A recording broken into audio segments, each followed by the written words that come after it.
4 राज्यों के चुनावी नतीजे जो सामने आए हैं उसने सबको हैरान कर दिया।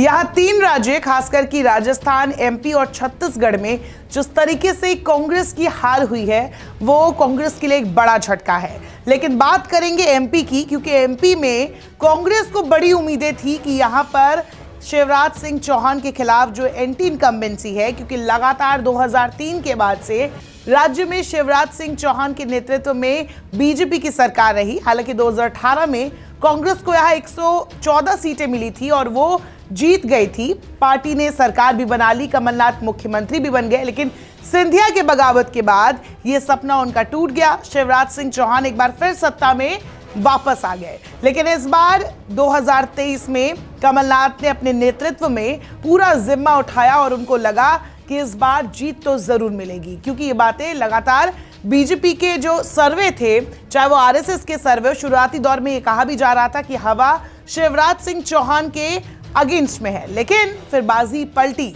यहाँ प्रधानमंत्री मोदी का दबदबा देखा गया, रैली हुई बड़ी बड़ी। शिवराज सिंह चौहान का नाम मुख्यमंत्री के तौर पर नहीं रखा गया, फेस यहाँ मोदी लहर माना गया। तो इसीलिए कहा जा रहा है कि मोदी लहर में कांग्रेस के बड़े बड़े विधायक, बड़े बड़े नेता बह गए। लेकिन खास बात यह है कि 2018 में जहां कांग्रेस को यहाँ 114 सीटें मिली थी, इस बार 66 पर आ गई। लेकिन कांग्रेस इस पर अपना पीठ तब भी थपथपा रही है, क्योंकि जो वोट शेयर है, जो कांग्रेस का कोर वोटर है, वो उनके पास टिका रहा। 2018 में कांग्रेस को जहां 40.9% वोट मिले थे, वोट शेयर की बात कर रहे हैं, वही इस बार कांग्रेस को 40.4% वोट मिले, यानी कि जो लगभग देखा जाए वोटों में कमी जो आई है, 0.5% की कमी आई है। तो लगभग देखा जा रहा है कि कांग्रेस के जो वोटर्स थे वो उनके पास इस बार भी बने रहे। हालांकि जो बीजेपी की बात करेंगे तो बीजेपी का वोट शेयर लगातार बढ़ा है, धुआंधार तरीके से बढ़ा है, इसीलिए उनके सीट्स में भी ये अंतर देखा गया। बीजेपी को जहां पिछली बार 41% वोट मिले थे, इस बार वो करीब 48 के पार पहुंच गया। और इसमें कहा यह जा रहा है कि इसमें पूरा का पूरा श्रेय जो अन्य पार्टीज है, चाहे वो एसपी हो, आम आदमी पार्टी हो, बीएसपी हो, निर्दलीय चुनाव लड़ने वाले कैंडिडेट्स हो, इन पर यह टिका था। क्योंकि इस बार का जो चुनाव था कांग्रेस वर्सेस बीजेपी हो गया पूरी तरीके से, और जो अन्य दल थे उन पर किसी ने भी वोट किया ही नहीं। क्योंकि देखा जाए तो 2018 में अन्य दलों को लगभग कुल मिलाकर 18 के आसपास वोट शेयर मिला था, लेकिन इस बार ये वोट शेयर 11 पर आ गया।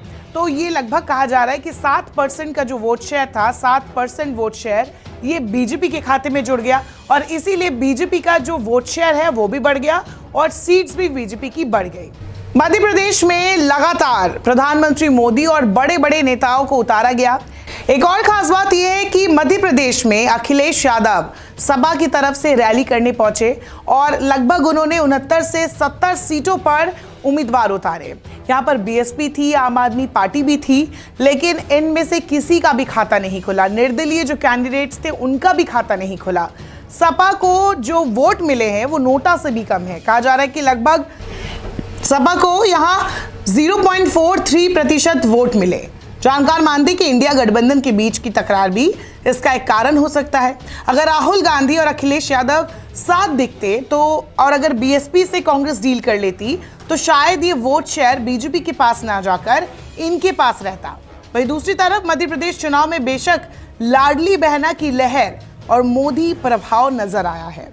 हालांकि बीजेपी ने जिस तरीके से मध्य प्रदेश में जीत हासिल की है, 163 सीटें जीती हैं, वो अपने आप में बड़ी बात है। यहाँ सिर्फ एक भारतीय आदिवासी पार्टी को 1 सीट मिली है अन्य दलों में से, और यहाँ कांग्रेस को 66 सीटें मिली है।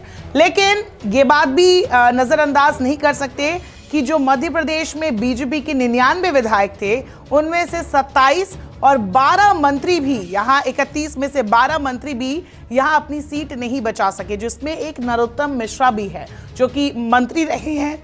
मध्य प्रदेश में एक बड़ा नाम है वो बीजेपी की तरफ से।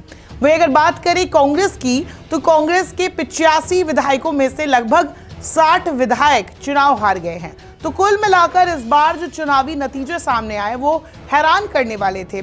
कांग्रेस के जीतू पटवारी हो या फिर बड़े बड़े लक्ष्मण सिंह हो, सज्जन वर्मा हो, ऐसे विधायक अपना चुनाव हार गए। बीजेपी की तरफ से भी कई बड़े नाम चुनावी मैदान में थे लेकिन वो जीत नहीं पाए। कुल मिलाकर ये जो नतीजे सामने आए थे उसमें बीजेपी को बढ़त मिली, लेकिन अब कांग्रेस की तरफ से यही कहा जा रहा है कि उनका वोट शेयर जो है वो अभी लगभग वैसा ही है, बहुत थोड़ा सा अंतर सामने आया है। खैर अब साफ है कि एमपी में बीजेपी की सरकार बन रही है। वहीं अब दूसरी तरफ कमलनाथ भी एक्टिव हो गए हैं, उनकी मीटिंग चल रही है। देखा जा रहा है कि आखिरकार ये चुनाव कांग्रेस पार्टी क्यों हारी और रणनीति बनाई जा रही है ताकि अगले 5 साल बाद दोबारा से कांग्रेस यहां चुनाव जीत सके। नमस्कार, मैं हूं मानक गुप्ता। अगर आपको हमारा ये वीडियो पसंद आया हो तो इसे लाइक और शेयर जरूर करें और हां, हमें सब्सक्राइब और फॉलो करना ना भूलें ताकि आप देश और दुनिया की कोई खबर मिस ना करें। तो जुड़े रहिए हमारे साथ और देखते रहिए न्यूज़ 24।